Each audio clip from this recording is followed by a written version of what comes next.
Good evening, everyone. I'm Ashita, a program lead at Mentor Together.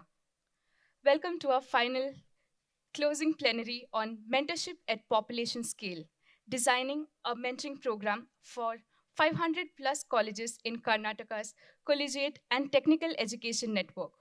This session will explore the ambitious journey of scaling mentoring across Karnataka's vast network of colleges under the Collegiate and Technical Education Network. We'll discuss strategies to reach students at a massive scale and make mentorship an impactful part of higher education. Please join me in welcoming our speakers. Firstly, it's my pleasure to welcome Soumitra Pandey, who is the co founder and partner at India Impact Sherpas. Soumitra is an experienced strategy consultant with a demonstrated history of working both in the for profit and not for profit organization sector. He has strong professional skills in business strategy, market entry strategy, organization design, and business process improvement. Welcome, Soumitra. Now, I would like to welcome Murugan Vasudevan. Murugan is the CEO at Vedas Foundation, which invests in social entrepreneurs working at the intersection of tech, policy, and development, with a focus on creating deep, irreversible impact. The foundation also works directly with the government to ensure effective public service delivery and improve governance. Welcome, Murugan.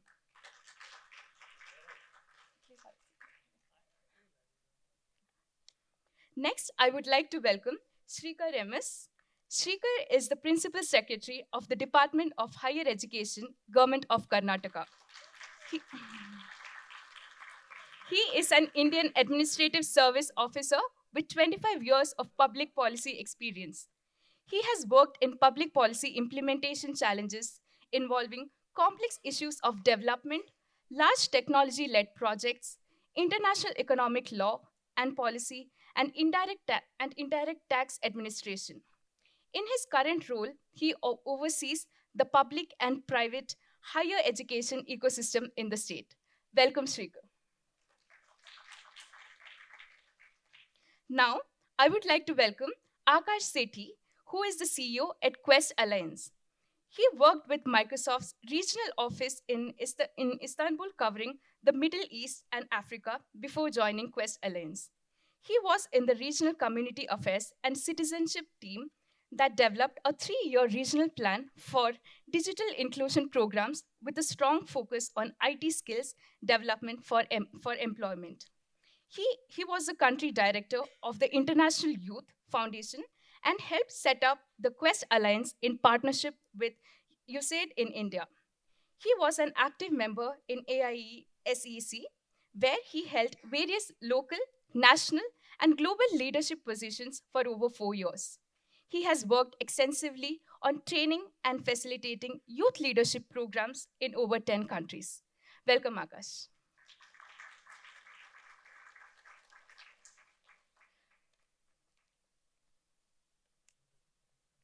Please join me in welcoming our final speaker, Arundhati Gupta. Arundhati Gupta is the visionary founding trustee and chief executive of Mentor Together. Arundhati set up Mentor Together 2 years after graduating from university. For her work building mentoring models and systems unique to the needs of India's young people, she is being recognized as an Ashoka Fellow and a Brookings Ekigna Global Scholar. Arundhati graduated as a university gold medalist in commerce and was a Commonwealth Scholar at the University of Manchester. Welcome, Arundhati.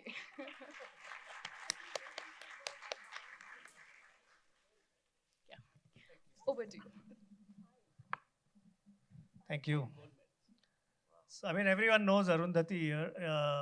Congratulations on the first summit around mentoring in India. Uh, this will show my age, but how many people have heard of Azharuddin, right, the cricketer?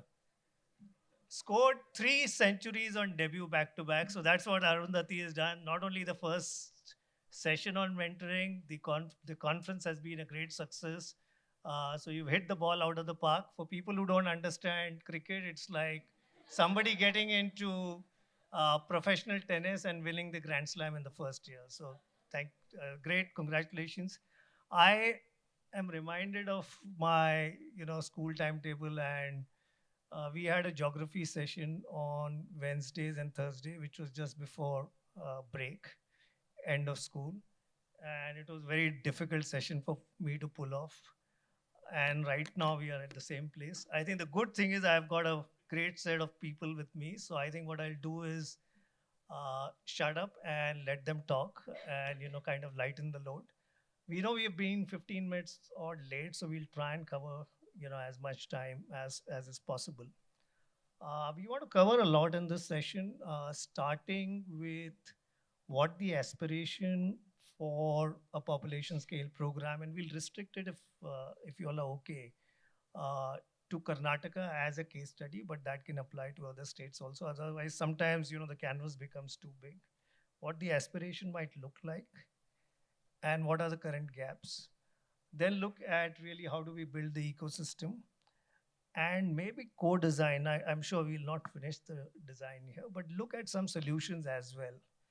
All right. And at the end, of course, we understand and totally recognize that the wisdom is both on this side of the dais and the audience. So, like, we would love to have your questions and suggestions as well. We'll try and keep time for that. So with that, I'll, maybe Arundhati as of course, everyone is a star, but as the superstar uh, of the evening and last couple of days, how do you like?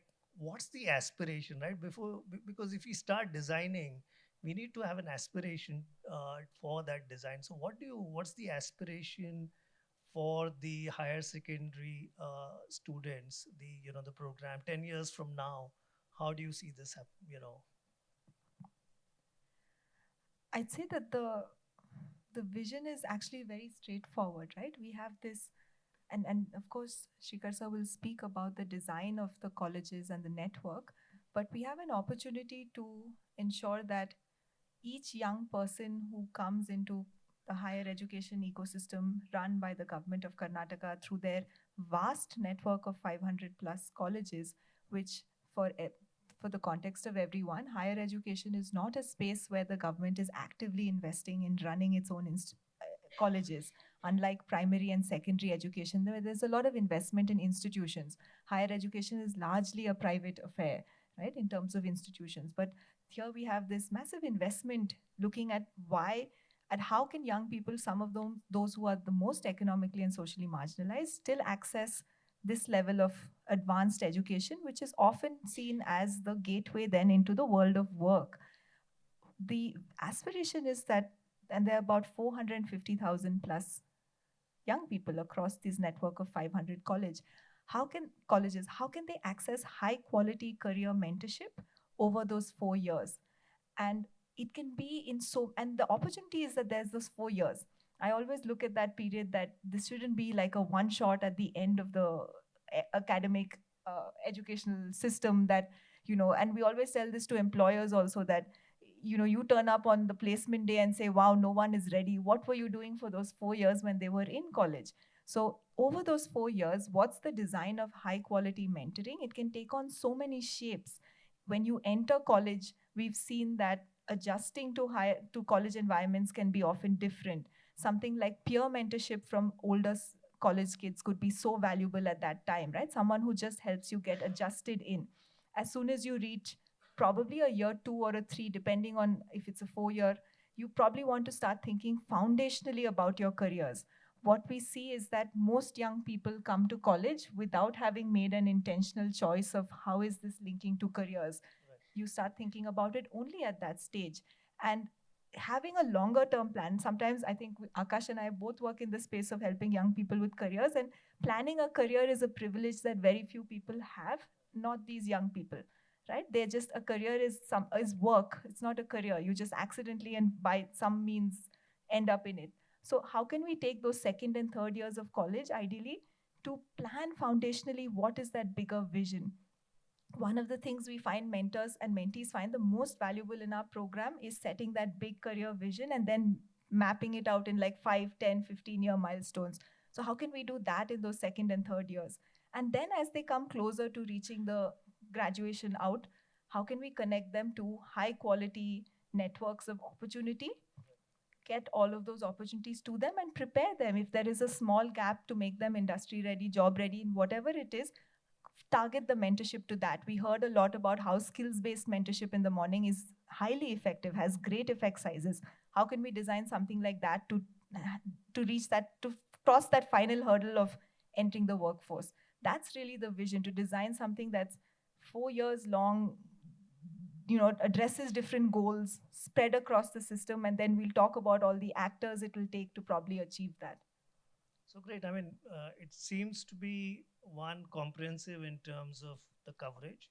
It seems to be a high dosage kind of program. It's not like a one off and a very robust design. And we'll get to more on that.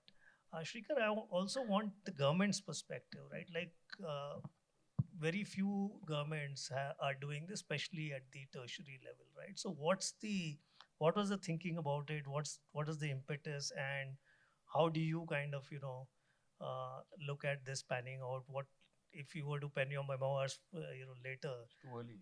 Later, I said. What would you like to write? Yeah, thank you. Firstly, before I jump into the topic, I think let me congratulate Arundhati and Mentor together. I was just looking at the 2-day panelist list. Amazing set of people you've assembled here. I mean, I think a round of applause to Mentor together for this. Um, I mean, it's impressive list of NGOs working on the ground, academics in this field. We have a huge contingent from government colleges here, and we have practitioners. So and corporates and people who've worked in this area. So I think it's a tremendous effort to get this group together to think about this. Coming back to your question and how the government looks at it and the higher education. So if you're talking about the higher education space, if you just look at the ecosystem, and it applies across the country, is basically you're looking at plus 2 and above, right? Above plus 2. So basically you're looking at the degree ecosystem, the basic degrees. You're looking at polytechniques, which give you diplomas, and you're looking at the engineering and medical. So this is the ecosystem we're looking at. And in Karnataka, if you look at the higher education space, it is highly fractured in the sense that you have a strong public higher education system. We have a number of colleges, but we also have a very, very widespread government aided institutions, which have aid from government, and also private, and now private universities, right? So you have a very, it's at a different spectrums of access and infrastructure. So in that context, the thinking was, of course, let me be very frank, we didn't have so much knowledge about mentorship when we went into this mentor program. So we didn't have this conversation before going into it. In fact, the discussion last year was it was a very simple question. We have 440 government degree colleges which give out basic degree. One of the major challenges of degree students is of skilling and employability, right? These are the two main challenges if you look at it at the basic level. We have a strong faculty and teaching ecosystem, but then you have challenges of employment, which is not restricted to Karnataka or restricted to the system, but it's an overall all India problem. So how do you bridge that gap of skilling and employability? This is a constant question that all governments are asking in the higher education space. And there are many ways you're doing it. You're doing skill courses, then you're connecting industry to academia. You're giving internships, apprenticeships. So there are many kind of tools to address this problem. So we said let's think of an easier way of addressing it at first go. And we said, can we have a system where we open up our colleges, our government colleges specifically, to academia, industry, civil servants, practitioners in the field, and just come and share their experiences, thoughts, expertise, wisdom to the kids. That was just a simple question we had, and it found its way to the budget of 24-25, when the government of Karnataka announced the Prerna program, which is a mentorship program where anybody who's interested, who wants to give back to a government college, just comes and gives back in way of a talk, a lecture, a session.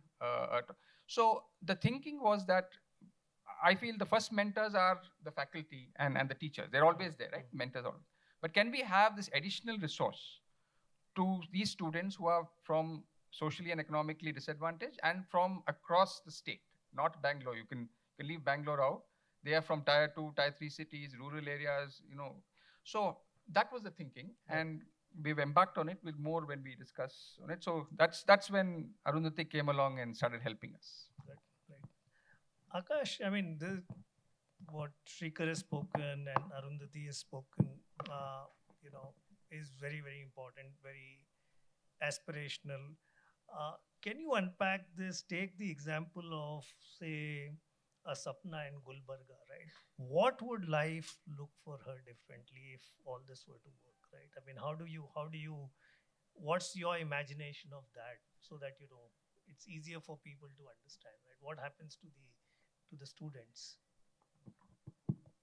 Sure. And I think enough has been said about the summit, and but I also have to say that we've also sort of grown up together in a sense, Arundhati and I, as young social entrepreneurs, and seeing how sometimes you're building your own little organization and a zoo, and sometimes that can then transform into a forest if you really go deep and build all the sort of learnings and insights, and really share it with a much larger audience. So I think this journey of sort of transformation of the work that I think Mentor Together has been leading is really heartening to see and experience, really the joy of seeing a forest really come alive. So really want to acknowledge the effort of going deep to really go wide, because that's it takes a lot to actually get to that stage, I think. So yeah, I wanted to just start with that.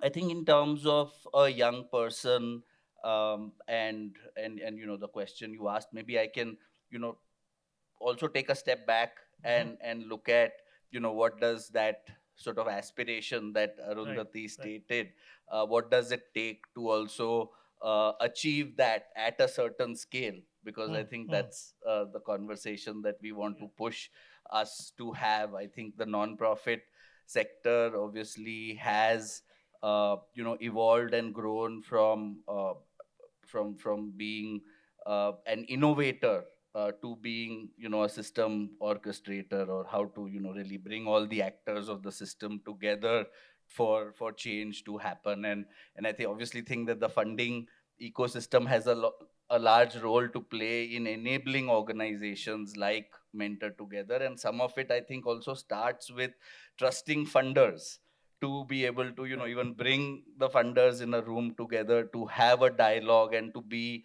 champions. Oftentimes we don't trust funders enough to really say that let's have a conversation about the challenges we are facing or the issues that we are learning about. So I think it's really important to bring funders together to have a conversation without necessarily an agenda that always has to translate into some outcome, but really have that conversation where certain funders who align. And in our experience, say Murugan was in that room, and there were a few other funders in that room who aligned on a common vision when Hmm, they hmm. started listening to what Quest was doing around, say, employability skills, and they all sort of realized that this is a common vision that we have to transform, say, learner experience and transition into careers in ITIs. And that's where they themselves said that we want to support a one vision rather than multiple different projects, which really allowed us to also think about the problem a little more holistically, saying that it's not about just delivering outcomes for learners to transition into work, but also the other aspects that are needed to do the research, to do the advocacy, to do the convenings like these. So it's really important to get that funder alliance to really invest in a common vision, without which you can't Right. necessarily dream of, say, doing something at a certain scale. Else you end up with sort of projects that can deliver partly outcomes but may not bring the whole system together. So that was one Sure. point, and let me know if I need to go faster, or No, is no, that it's fine, but like little bit of imagination for that person, right? I mean, we're sure? talking at the ecosystem level. The ecosystem has to, eventually impact individuals, right? How Sure. does that look, right? Sure. I think, I mean, from a learner level, I can definitely, talk about uh, the point around, career planning and career transition, because I think that's Hmm, the hmm. critical piece that we are talking about when it comes to employability skills. A lot of it starts with the self, doing a little bit of self reflection of who am I, what is my identity, where do I come from, and that could have elements of gender, caste, class, all coming in to help establish who am I. The second step is to really explore what the world of work is, because oftentimes we don't know Right. enough about what are the emerging careers, what are the new transitions that are happening, especially, certain job descriptions are changing. Yeah, Earlier, yeah. a retail or a travel agent had to, do bookings. Today they Hmm, are hmm. planning Yeah. tours and not necessary, and tracking trends and giving recommendations rather than actually doing ticket booking. So to be able to bring in the understanding of what are the world of work related changes that are happening, the notions that we have about government jobs, about the sometimes young people spend 5-10 years preparing For the for government entrance jobs, and in test. the Yeah, process yeah. keep themselves enrolled in various educational institutions to say that, they are seen as enrolled. So to be able to build that understanding of what the world of work is, what are the, influences, am I influenced by, my own thinking is influenced by social acceptance. Is this a socially Hmm, acceptable hmm. job, or is this a financially rewarding job, or is it a personally fulfilling job? Oftentimes these influences play out more subconsciously for young people, that what is Right. it that's really driving my decision making. And these are a few influences that drive the Sure. actual decision making. So for a young person to actually recognize how they decide and how they think about their future is to unpack some of this. So And yeah, giving them the information and probably the agency to make the right choices, yeah, right? and finally that resulting in a certain plan, Plan. that Yeah, I have a yeah. certain goal, I have a certain goal that can keep changing, which is fine. And we have seen that, Hmm, hmm, some, a hmm. lot of us also keep changing our career goals. But to be able to actually know what it takes to actually, make a plan and actually follow Follow a through. Yeah, certain plan. yeah. So it's, I think, that trajectory in which you may listen to role models, you may listen to industry, you may listen to, internet research, you may do local market scans in recognizing what the local job environment looks like, because I sometimes can't travel very far to do a job that, because of Yeah. issues related to home or family.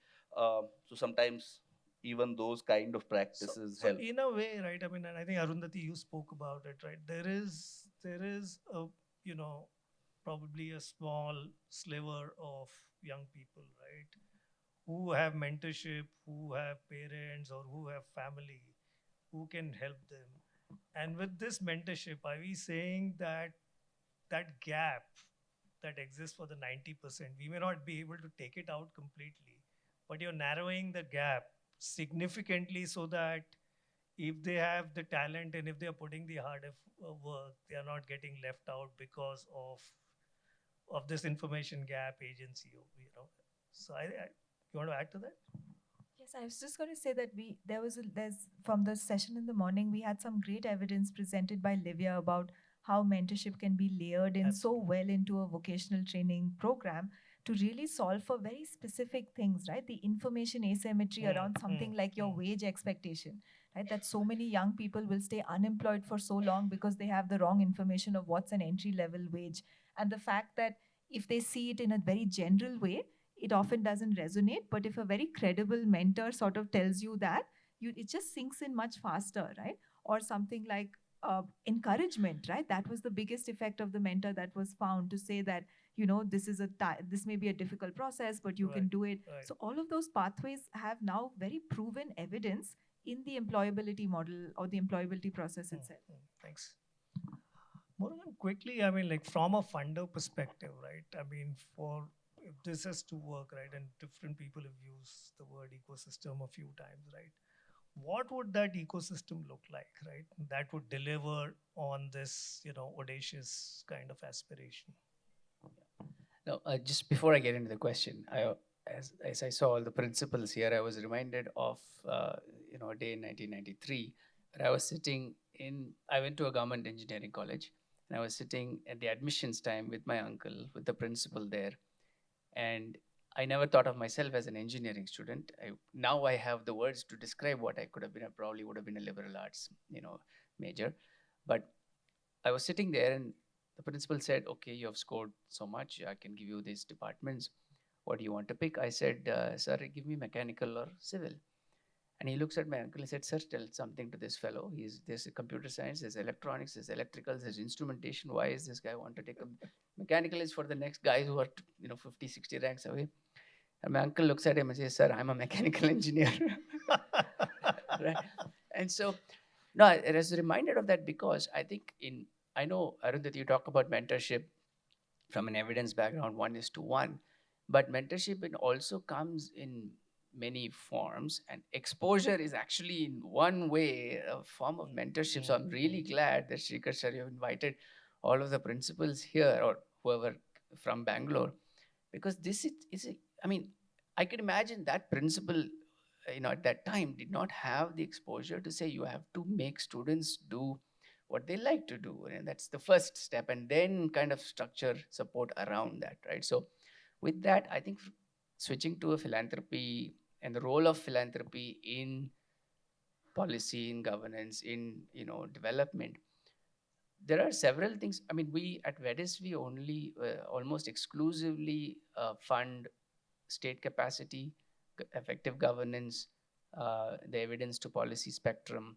and so on, right? So I think in that zone, if you really look at the things that are required to make it happen, government's role that we have seen, and we work with several state governments directly and via partners, the biggest role governments play, and just to anchor this in a statistic, people say that government's big in India, but the size, we have 1/5 the number of services staff compared to US for 1,000 people, 1/6 that of China. So government is big in India, but it's not nearly big enough to follow through on the commitments or the expectations of the citizens of the government.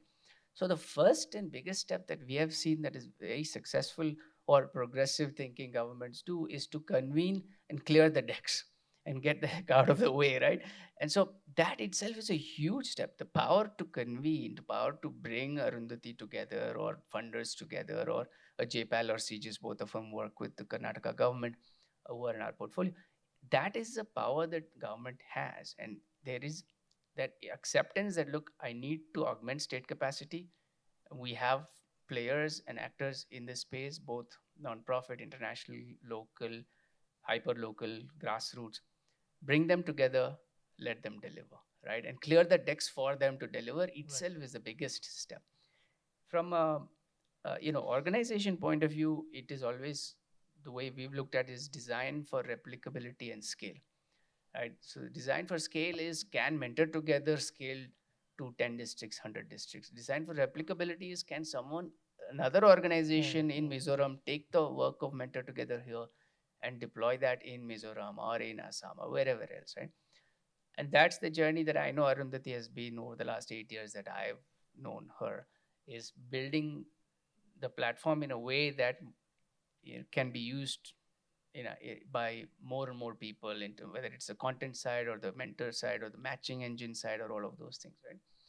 And from the funder side, Soumitra, pick it up from your own report, the 5 C's of what funders need to do in order to be effective, right? And that's, provide flexible capital, long-term capital, invest in capability, collaborations, connections, and convening, right? So I think that's, if the government does what I mentioned earlier, and if there are organizations that are unable to do that, and funders also kind of think about this as a multi-year long investment, then I think the power of civil society, philanthropy, and government working together can really transform a lot of these things. Great, great. And thanks. I think what we've done till now is set the aspiration and also some a little bit on the path forward.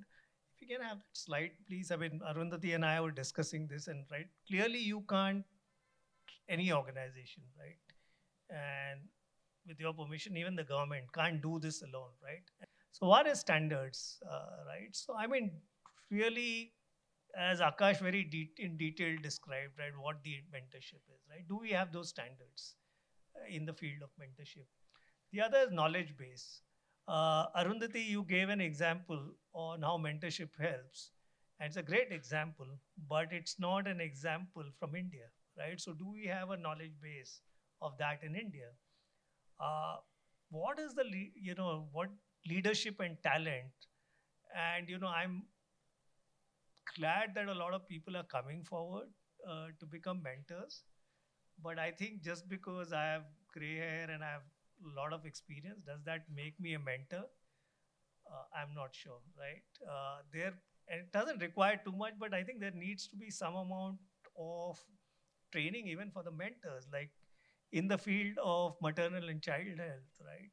Even the midwives and the ASHA workers, they need some amount of training before they go out there, right? So how do we build the talent pipeline? And that this is not a big challenge because there's a bunch of people who are willing to volunteer, but there needs to be some, you know, little bit of training or whatever standards that they kind of work to, and funding and policy support, right? So this is broadly the what has even come out, right? As I was telling you, it'll organically come out in our discussions. So I think the next part what we'll do is we will look at the challenges, right, that exist in some of these, and how do we solve for that. uh, Again, Arundhati, I'll probably start with you because you can set the entire context. Like, firstly, what would this ecosystem look like, right? Who are the players? And for you specifically, if you can talk a little bit about, the knowledge base, the research, or the lack of it, and how do we kind of, if there is a gap, I think there is a gap, but you might, have a different view, and we'll go by your view. But if there is a gap, how do we fill it? Sure, and I think I'd like to just set out a little bit of who we see in the ecosystem and really have some of the many ecosystem actors here speak about what they think that role could be, right? When we see that a mentoring ecosystem in the tertiary educational department or the tertiary education space in India, right? I think we see first and foremost the role for government to put mentorship on the mandate, which is actually what you all have done, right? In a way, say that, look, we see this as being important for young people to get access to. Um, and I think it's done a lot for other types of things like internships, which have become so much more accepted once it's been put on the mandate. I think there was a lot of discussion in a session about, should mentorship be in that push mechanism or the pull mechanism? And of course, in the end, the success of the program will be is it if it actually helps young people, because nothing will they something like mentorship is will only be sustained if it's relevant to young people. But we see a big role for what is put on the mandate itself as saying we think this is important for education. I have seen mentoring scale in many contexts because of that effort from the government to say mentoring is important to these objectives. So I see that as the big effort. I think the question, Shikar sir, will be probably something we discussed in the session in the policy one, that is it policy with a capital P that we're trying to get something passed legislatively, or thing, and are those too difficult? Is it more of just a guiding framework that government should consider, in terms of, like you all are doing, right, putting one program that you all want to support and then opening the field for many others to come forward and say here's how we do mentoring. But I think that's the role that I see for government to play, because you set the mandate for what happens in the course of those 4 years. So how do you see that role play out with? No, I agree. These challenges are immense, but let's get back to the basics again in terms of what's available to the private higher education ecosystem and what's available to a public ecosystem. The gap is so large. I mean, if you're looking at private schools, if you're looking at private universities, you're looking at some of the best private colleges. There's a very strong network. There's a very strong alumni. Mentoring is a natural course there. I mean, you have counseling sessions. So if you're looking at that at one end and then you're looking at nothing at the other end, I think the barriers of who should be a mentor, what are the qualifications, take a backstage for me. Right. For me, now the top priority is opening up the space, the public ecosystem space, to players who have never been there and give that access to kids who have not had it so far. Now that can have, of course, there are challenges. Are the right people going in there? Sure. Is it really mentorship? I agree.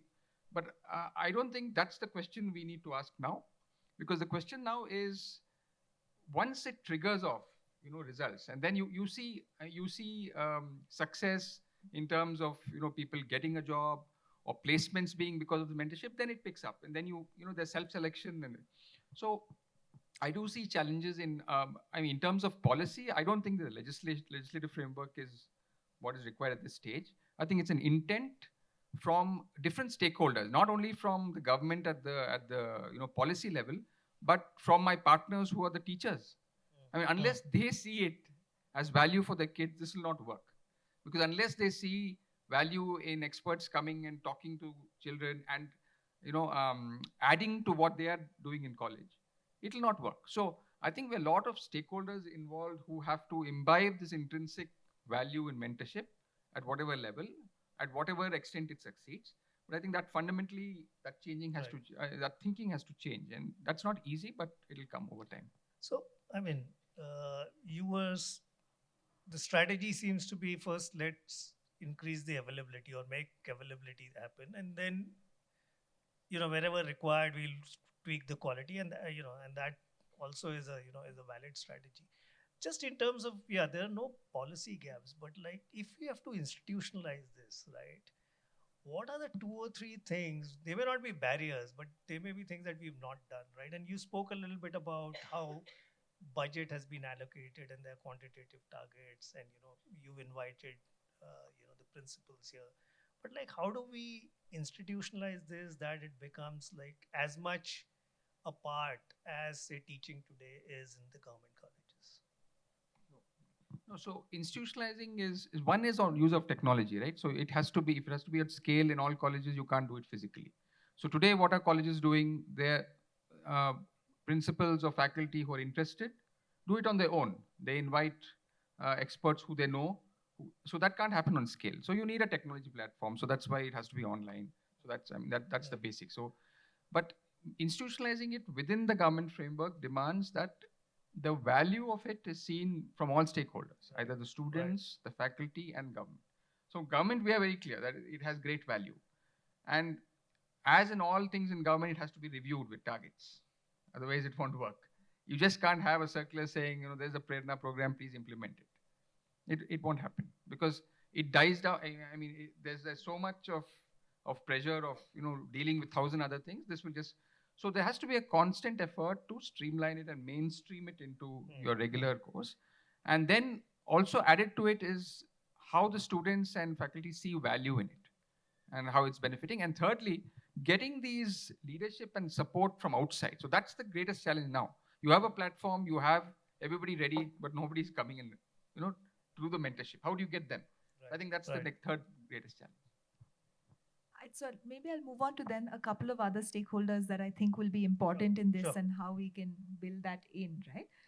I'd say that we have definitely seen that, again, if the institutions affiliated to the government or even in a private sense, we work closely with Telangana, and there a lot of the institutions are private, but nonetheless work closely. I think you were absolutely right, Shikhar. So the college ecosystem, even if they're not the groups that are delivering the mentoring themselves, have a very, very key role to, in a way, nurture the mentoring ecosystem, right? So how do we invest in the capacity of the principal and the training and placement officer? And that's where, again, I would say that, it doesn't take a lot to get the government. That's a very positive thing, that all we had to do is tell you all about the summit, and you all had the the faculty come and gave them the time off to come. So I would say that is extremely important. A lot more has to happen to take an idea like mentorship, which is, I think, intuitively resonant, but not fully understood in terms of what then really happens in a mentoring program. And the faculty also got a training today on on understanding, how a mentoring program works. So I think that's a critical piece that has to happen. Educational institutions, irrespective of whether they're designing and delivering the program themselves, a lot of times they may not have the capacity to do that. There's enough on their plate, but they have to be invested in very strongly, right? I think the second group that I then see is, or the third group really, is the non-profit sector. Largely in countries like the US, where mentoring has scaled in the millions, it is driven by by non-profits working closely with whichever is the other group, a school or a community setting, to drive that. And I think that's where your point about replicability comes up very importantly, Murugan, because we've been very clear that if this has to scale to all of these districts, it can't be like this is not a market we're trying to capture ourselves, right? It'll be too slow, and we don't have the competency to sit and figure out what it takes to manage. But the benefit of India is that the grassroots network of organizations and nonprofits are are immense, right? And strategically, we can't position mentoring now as something new that nonprofits have to figure out how to do. We can't create more mentoring focused organizations. They have enough things that they're doing. Mentoring has to layer on into an activity that all organizations working with young people can learn how to do, right? And I think there, Akash, the work that you all have done, and if you could speak a little bit to that, because you all have really worked through a grassroots network of a lot of nonprofits, right? That take some of the skilling work that you all do, own that themselves, and deliver it in their local context. And largely, they work with the ITIs then. Is that correct? Sometimes you all are training the ITI teacher themselves or others. So, can you speak a little bit to how you've replicated this model using a large network of nonprofits that then own something that maybe is not their own, but yeah, how they do that? Yeah, I think the ITI work that we do, and for any skilling work in that, for that matter, I think one key role is of industry and looking at the proactive industry engagement rather than, just coming up at the time of placements, and being able to look at it from also a demand side and not just a supply side. So that sort of thinking, sometimes we as nonprofits also tend to be much more supply focused, saying let's only work in on the training side, but what about the placement side or the industry side that will eventually result in the placement?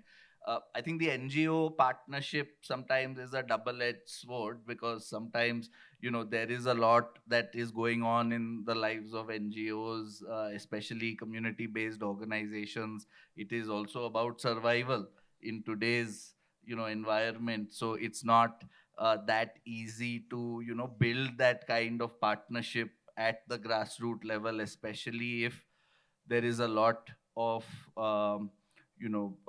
existential crises that are going on within the non-profit ecosystem itself. So one has to be really cautious in how do we really approach this, what would be the right way to select the right partners, where we are not overwhelming them and so on. So I think that's one learning, that when it comes to ITI work that we have done, we have actually done community based partnerships with non-profits who bring in also thematic expertise, and not just implementation expertise. So if you bring in knowledge on mentoring, how can we bring that knowledge into the ITI program, as opposed to asking organizations at the grassroots to implement the core training and placement model. So you become richer in your holistic model, or rather in the model where you have training going on, you have mentoring going on, you have placement going on, and someone may come in and do, say, internships and other things. So we've realized that the thematic approach works better than only the implementation approach, because there are other challenges in implementation. Implementation has worked well where we have a broad skill development program and non-profits who are working in communities that they really understand really well, whether it is women groups in urban areas, or it is Dalits in a certain rural community. They are able to really connect and understand their issues really deeply. And that's where partnerships to add, say, mentoring or add the training component around employability skills really works well, where you have deep knowledge about the communities that we are trying to reach, and you will not be able to go in and deliver that, because that that young person who's migrating from a rural area to an urban area, what would be the needs that they have, whether it's hostels, whether it's support systems, whether it's other facilities that will actually make them stay. So work where there is deep community knowledge, and you can bring in this model and add that to the work that they do.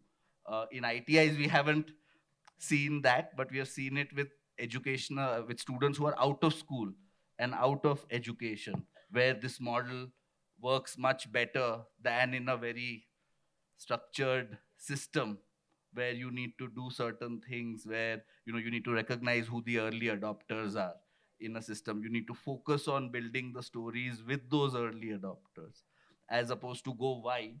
You want to be able to pick the fewer of the institutions, work well with them, and those stories will spread, even if you have to lead the way, and build that sort of forest fire in a sense. Can we stay with Akash for a minute? Akash, I mean, as you did this work with other organizations, right, and maybe with ITIs, right? I mean, is there a common language that exists, right? What's the experience in, are there standards? What's the experience in bringing these people at the table, right? Because there are other places like in, you know, foundation learning and numeracy, right? There is now more or less a common language, right? This is a evolving field, so I don't know, like, what's the status there. I mean, like, when you say mentoring, like 50 people in the room, 48 of them will describe in a manner which is like very, very congruent, or there is a wide dispersion. Where do you see the field there? I mean, maybe I can talk about it from an employability perspective, Okay. as opposed to a mentoring perspective. So when we started working with ITIs, the subject that was the national level subject was social studies, where you were studying everything from occupational health, safety to other social dynamics, and things like that, to then saying that we need to really re-articulate the idea of social studies to actually employment transition or employability skills, where there wasn't enough of a effort or time given to employability skills. Let us reframe what is the definition of employability skills in the first place, and that had to happen at the national level with the Ministry of Skills and Entrepreneurship, where they re-looked at their framework and the vocabulary of what is important, how much time will be spent in delivering employability skills. And that's where then, through a national convening, to be able to redefine the the building blocks of what needs to be codified happened.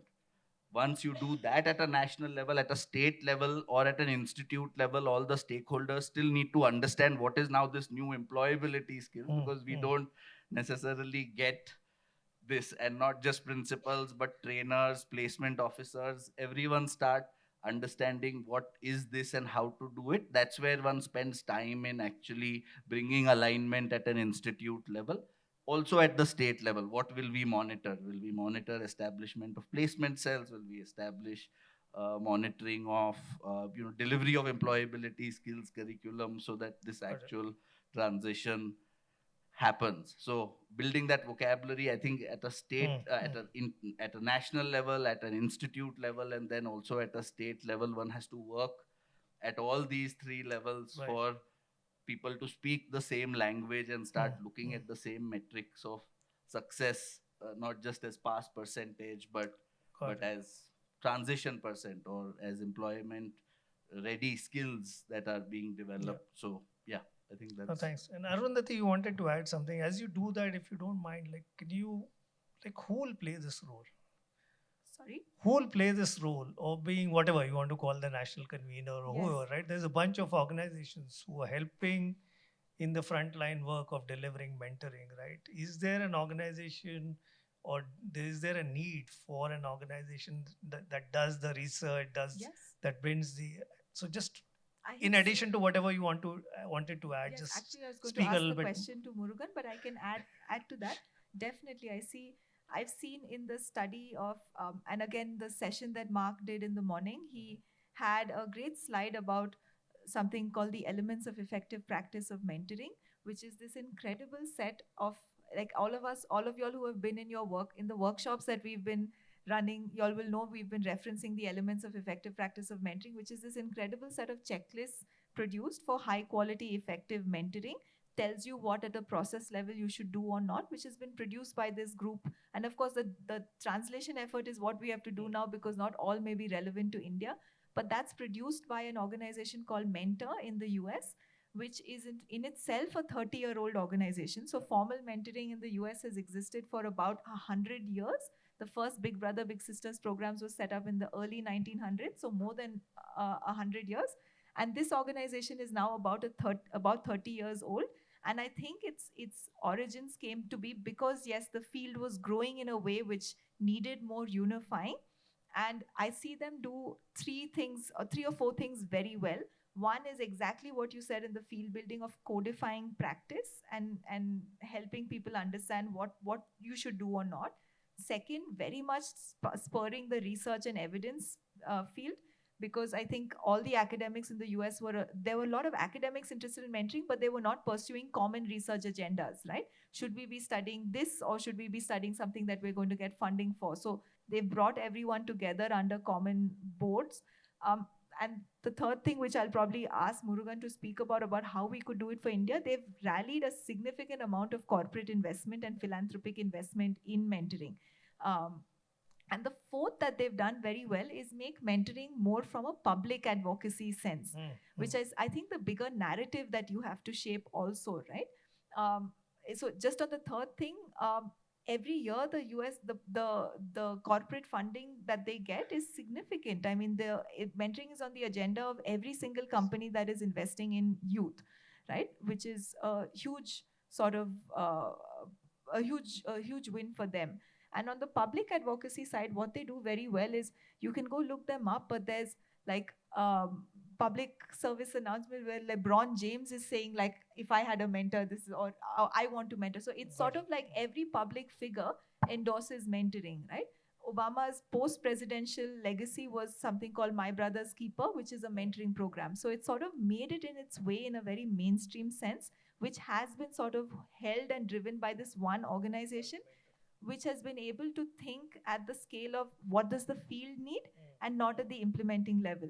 And I think for us, in a way, we started having these conversations. So when we reached out to LinkedIn and the British Asian Trust, the BT group this year, and said that, we keep delivering our mentoring programs, unless we're doing something to bring the field together, this won't grow. So I think a little more effort now to allow this ecosystem, this field building in India is important.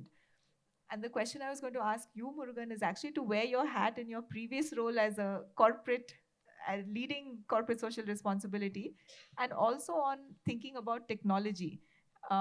So at Cisco, you led the first investment in the Mentor to Go platform, which was a significant investment to build technology, which was very unusual to fund a nonprofit to do, right? And I think in your systems change work, you've seen tech as being very important to build in a way to enable things. So if you can speak a little bit to what do you think could be the role of corporates in this, and how to bring more of them together. That's what we've been discussing, that why is it not making it to their agenda? Yeah. And what do you see the vision of technology being in mentoring? No, I think I was going to say, as after listening to Akash and you, the role of philanthropy here is upstream in the research, right? Funding research. See, we one of the programs that JPAL runs in Karnataka, which is funded by us, is Ganita Gamaka program with the education department for tutoring. So I see it kind of parallels in some ways, right? The research says one teacher tutors one student for half an hour, maybe once or twice a week, I don't remember. Now, it's, as you can imagine, it's impossible to scale to all the students who are not performing well. Can you do 1:2? What happens if you do 1:3? Can you conference call with parents. These are things that lend themselves well for philanthropy to experiment, fund, research, right? And this typically corporates don't do it just by regulatory, all those things. The corporates can't fund research and so on. That the way they're set up, they can, but they don't think, second order level to actually fund it. But let's not go there. So I think philanthropy led for the upstream. At the downstream, I think most of the heavy lifting can be done by corporates, right? Because they are the direct beneficiaries of a well-mentored student graduating out of a college. So most of the heavy lifting in terms of providing mentors, in terms of perhaps marketing, budgets, funding, all of that should be done by corporates. Philanthropy should not do it because that will be the bad use of philanthropic capital.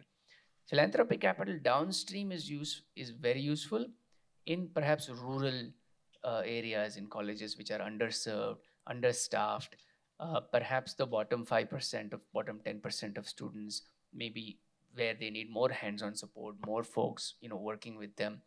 That's my sense of where philanthropy can play upstream and downstream, and corporates have a more than important role in this whole ecosystem. That's why whether it's an apps program, the apprenticeship promotion scheme, a lot of things that government has set up, but corporates haven't fully embraced it. And that's where maybe, again, there's a role between government and corporates in terms of what they could do better. They should do better because they are the beneficiaries of this, right? And there is investment absolutely required from corporates, whether the budget comes from CSR, or whether the budget comes from marketing, or whether the budget comes from the engineering team which recruits these students. It doesn't matter, but corporates need to have a very important role in the middle, the big chunk of the delivery and implementation of this program. To a big chunk of the students should be corporate funded. So, Murughan, just staying with you, and then I think we'll open it to the audience, right? So clearly on research, on technology, which could be a public good that you're creating, right? A digital public infrastructure. We need philanthropic capital, right? And I'm sure many times you asked this question, like why philanthropy is not doing it. Let me change the question a little bit. In your experience, how should NGOs pitch for unrestricted capital or capital for for the infrastructure, which is technology or research, that sits well with funders? Because I think there is a learning on the NGO side also, and you must have seen all types of proposals. See, I don't think it's a factor of NGOs pitching capability that determines whether a capital is unrestricted or restricted or programmatic. It's unfortunately artificial barriers that philanthropists themselves put in, saying, I will fund youth skilling, I will fund healthcare for. Those are artificial barriers, right? I think if more philanthropists and foundations and others look at where would you categorize mentoring, right? Is it skilling? They will say, no, this is not skilling. Is it employability skills? Maybe not. Is it economic growth development? It's hard to, many of these sectors are, issues are cross-cutting. And so when you have a sectoral lens, it's very difficult. So bulk of the problem, Soumitra, lies on the funders side. Of course. But there are ways in which, when we funded Mentor Together, I think we doubled your budget literally with that one grant. And that's probably because you did a good job of packaging it in a way that resonated with the funder. Akash used to have a beautiful, framework, which I still use actually, where he had done research on the types of funders. I think he had something like collaborative funders, visionary funders, and then there are funders who will just give the money and move on with life. You need all types, right? Because you don't want everybody to say let's work together, and you have 15 funders who all want to be cooks, spoiling the broth. So I think from a pitch point of view, a lot of work needs to happen to understand what is the funding landscape is, what resonates with each type of funders, packaging your story in a way that makes sense to them. There are so many ways in which you can get unrestricted capital within a restricted regime of CSR, right? We've done that. A lot of progressive CSRs had done that. at that time when I was in CSR. And NGOs who know how to package it do it very well, right? So it's really understanding. It's in a way it's very similar to selling a product, right? Segmenting the market.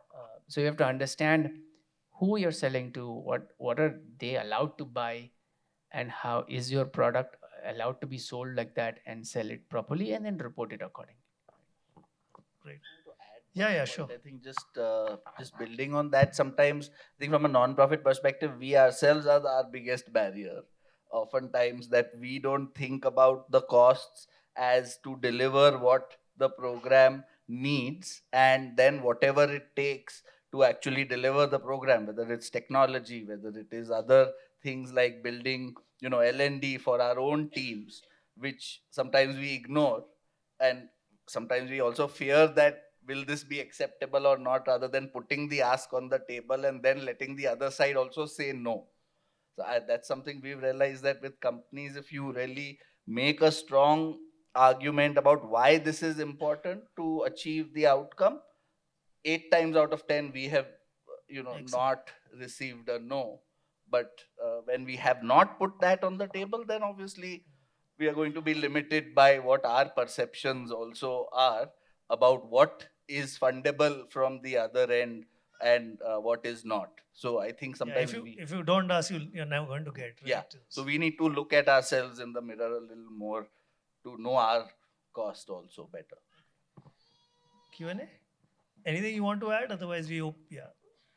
I think, uh, as I said, right, there's wisdom on the other side also. So please, there are mics going around. Just one request: if it's a very, very specific problem, that question can be asked later. But like, if your question adds to the, to everyone in the room or a majority, please do ask.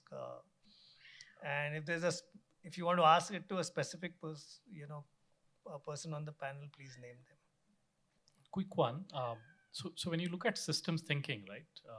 So what's a goal that we want to achieve? Saying that a kid should, probably get a good job to improve the family's quality of life, right, or get out of poverty.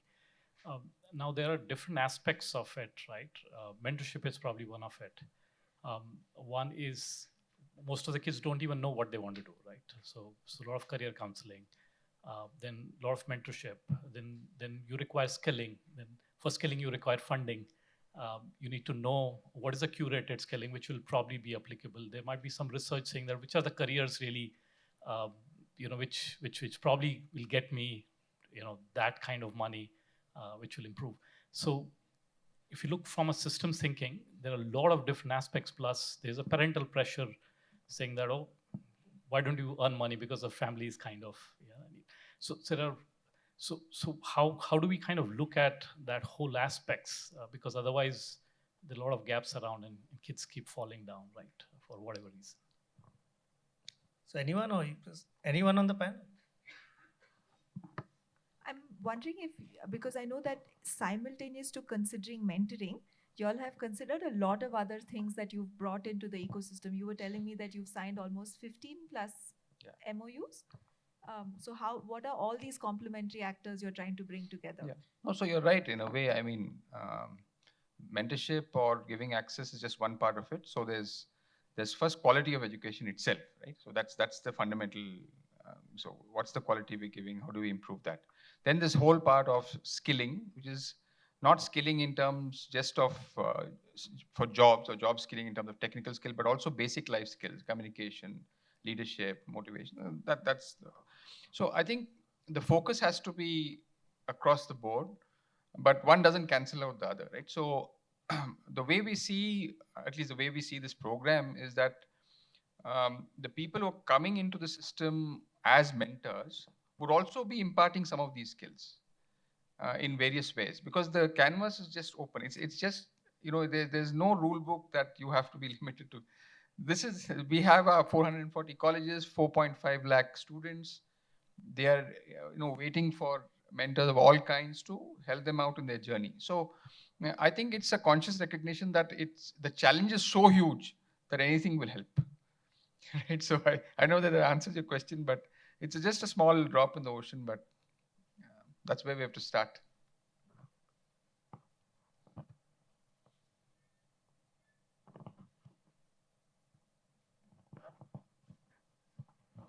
Just one quick one, right? I mean, see, and this is where I also don't know the answer, but this is where research is needed, because if there are five problems, where is the biggest unlock? Because when you talk of systems thinking, you can't address all the challenge. You have to find where you get the maximum leverage. I don't know what the answer is, but great question.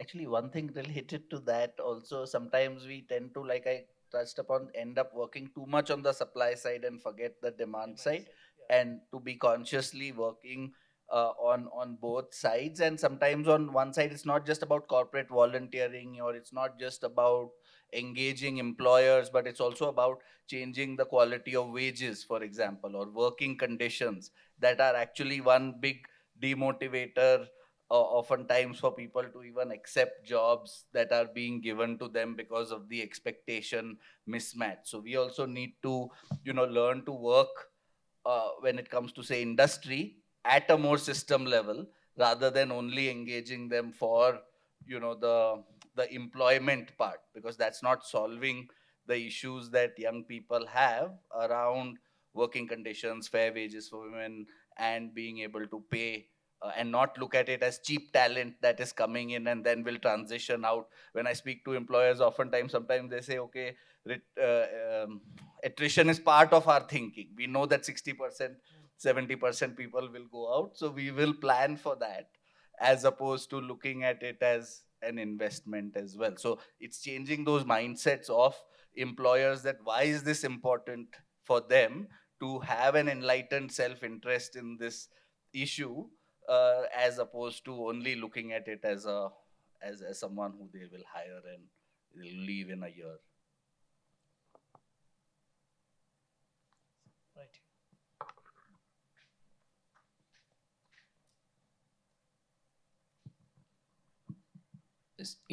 Maybe anybody can pick this up.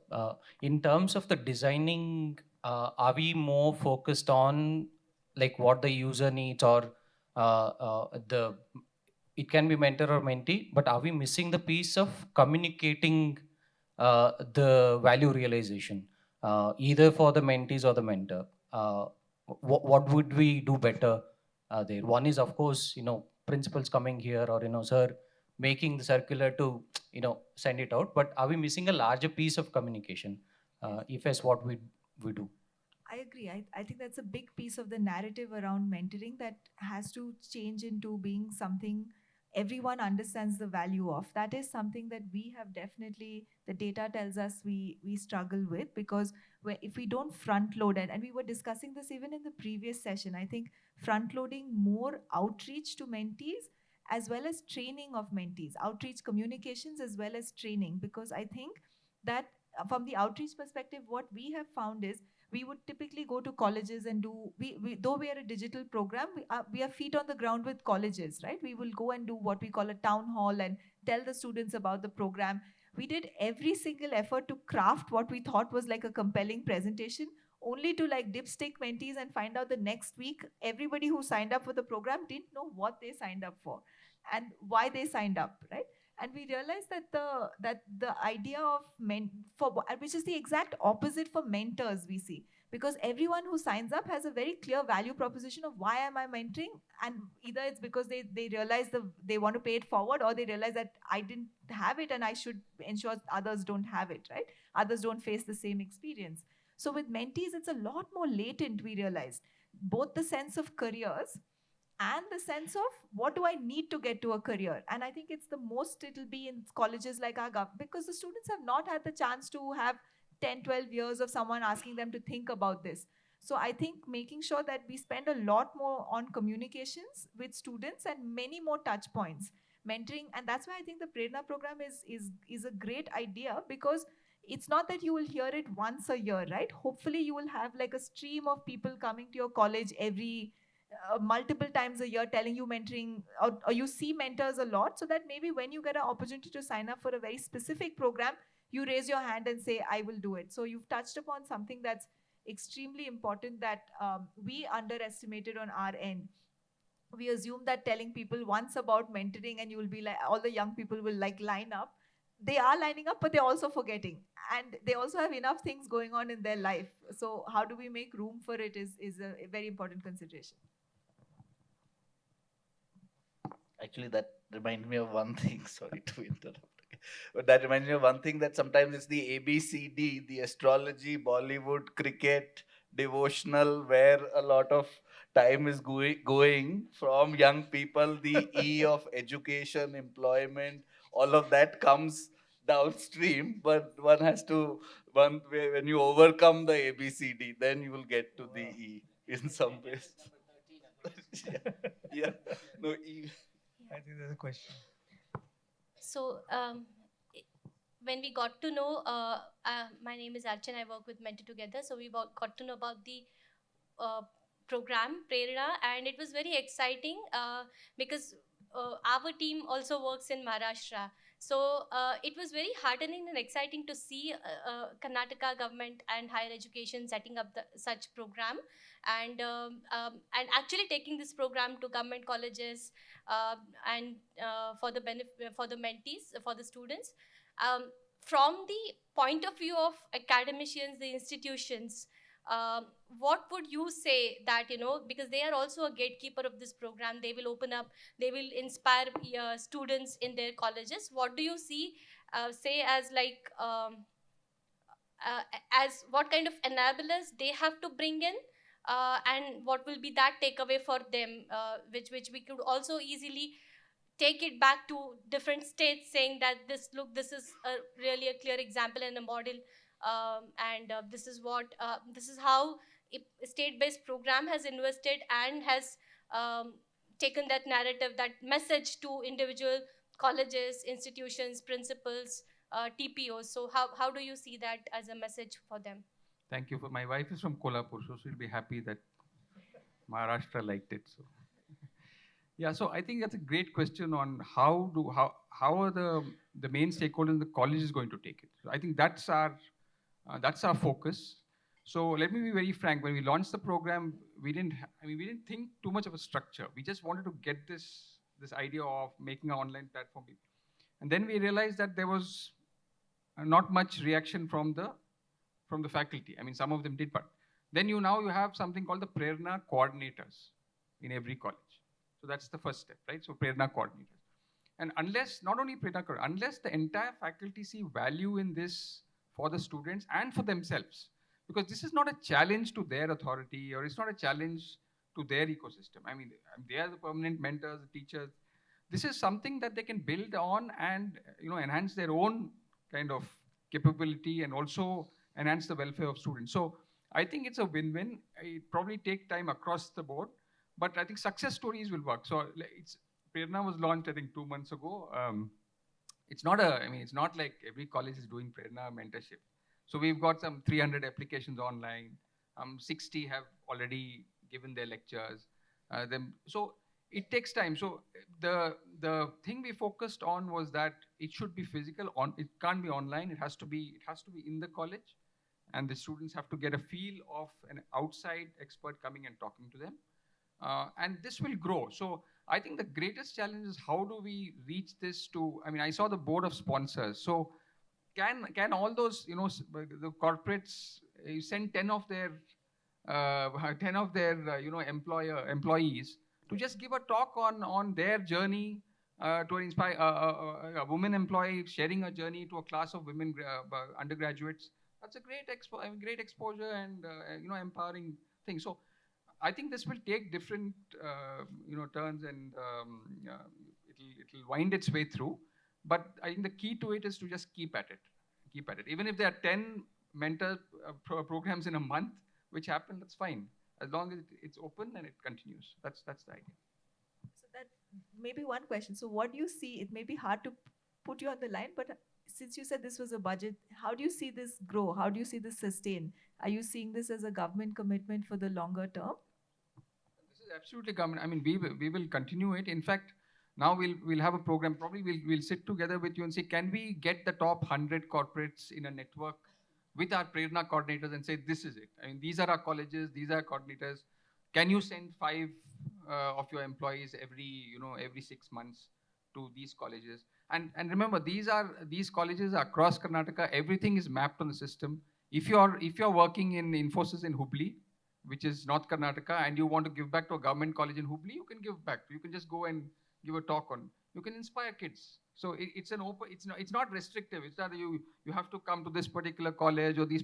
It's entirely up to the mentor to choose, and it's also up to the institution to kind of thing. So I think the next step is to take this at the next level, get with help from. I mean, that's why I said this gathering of brains on mentorship is a great thing for us, because I think we'll tap into all of you to see how our mentorship program is going to double. That's the aim. It's just the numbers that we have to increase now. We are at just the two questions, and then we are at time, right? Yeah. So one here and one. Okay. Hi, my name is Bharat. So we are from past 2 days we are talking about mentoring of the students, connecting one-on-one, one-to-many, and all those things. Now there are gamut of principals and educators who are here. Why is not? Of course, this is a continuation to the question what she asked. Okay, why are we not concentrating on empowering the actual foundations rather than be someone from an outside body going and mentoring? Okay, can't we have a structured program or a kind of a framework to empower the facilitators who are currently there along with the students? Sorry, can I answer that? No, I see. Again, this is not a replacement to your normal. Look at the top universities of the world. Half their day would be spent from experts coming out and talking to kids. It's not to the faculty. The faculty are the most accomplished faculty, but you have industry experts, practitioners coming to talk to the kids. So I don't think it's dichotomous. It's not contradictory to have educationists doing their job and people from outside coming and talking to the kids. Absolutely, it's of course faculty development, improving their capabilities is one aspect of it. But I don't think I would agree with the notion that mentorship from outside is a threat to people who are teaching inside. In fact, every top university in the world has this. So I think we should let open our systems, get the best talent to speak, and that will in turn facilitate the faculty themselves to improve. So that's our thinking. Hi, I'm Jeevanya and I'm a student. So since you were talking about students who weren't told what they have to do or what they like to do, Murugan sir. Now we have gradually changed, and we as students are encouraged to think on our own and to like do what we want to do or what we desire to do. Would you say that for someone who has figured it out by themselves and who has planned out their career or is aware of what he or she wants to do in life later, will need a mentor? Or is there other ways that mentorship or like a role of mentor will assist them instead of just building a career in their life? Since you called me out, I guess you're giving the mic to me. You should become a mentor, number one.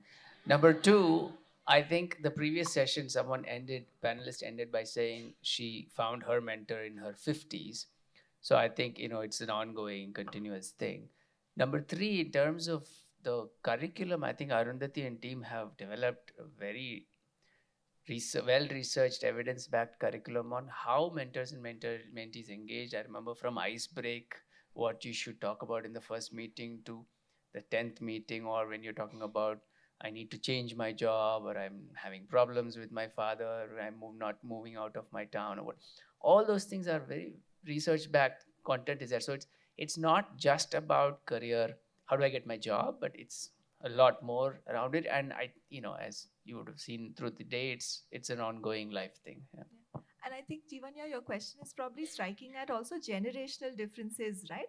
That maybe previous generations would except a mentorship that was maybe where the mentor led more. But currently, all young people are very autonomous, and especially when they come to college, we have to treat them like young adults, right? And I think that the flexibility of mentorship is that it can adapt to those times largely through how you design mentor training and other things. When we design the curriculum, we make it available to both mentors and mentees to see, because it seems unfair that the mentor should see it and facilitate it versus both of them having access to a resource and mentee saying, I read this same thing around, say, value based decision making, and I found it super interesting. Tell me what you think about it, right? So I think that way, mentoring is not just for like solving a specific problem, but it could be a lifelong sort of developmental process where you have somebody who you just enjoy speaking with about anything. And ultimately, at the end of that conversation, you feel like, wow, that was a great conversation. I learned something new. That's the essence of mentoring. Yeah. And quickly to add, I mean, I have to confirm this data point, but I'm 90% sure that Novak Djokovic has a coach and a mentor, right? And if he needs a mentor at that highest level of performance, I think mentors add value. The other is the way environment is changing. I had to retool myself or reskill myself maybe once in the 30 years that I've been working, right? Next 20, 30 years, I don't know how it is going to change, but young people will have to, reskill, retool themselves number of times, and having a mentor in most cases might help. But the way the mentor works, the role will evolve. That's our best guess. But anyway, thanks everyone for the great questions. Thanks to all of you for participating and sharing your wisdom. We covered a lot in a very short time in terms of having the aspirations, identifying the gaps, and some solutioning. Of course, there's a lot more to be done. So thank you for having me here, and thanks to all the panel members. And Thank you so much. That was the closing session. And just to say that we have now the mandate, we have a very supportive government, and it's really up to all of us to think of how can we make a dent in this mentoring ecosystem in Karnataka. A lot of us are working here. So think of how you can be a mentor, think of the government colleges you can work with, and work with all of us as stakeholders so that when we reconvene next, we will have a lot more young people mentored here. And with that, we also close the Mentoring Summit India. Thank you so much. I think, putting this together has been just a labor of love. I think we said if we're doing something, let's go out and get everyone we know who will add a lot of value. And so to each of you that's taken the time to come halfway across the world, but some of them told me it's more than halfway across the world, from all over India, so passionately engaging in every session, not being in the hallways, but being in the rooms. We're really, really grateful. And I think we're really thankful to the organizations that have just, without hearing any pitch or proposal, said, when we told them we want to organize a conference, they said, put your budgets to it. So big thank you to LinkedIn. I don't know if Bhavna is here still, to LinkedIn, to the BT Group, to British Asian Trust, to Brookings that brought their wonderful Echidna scholars here, and to the agency fund. Thank you so much. And I'll to close the thing, I will give you all both, all of you all a memento, and then we're done.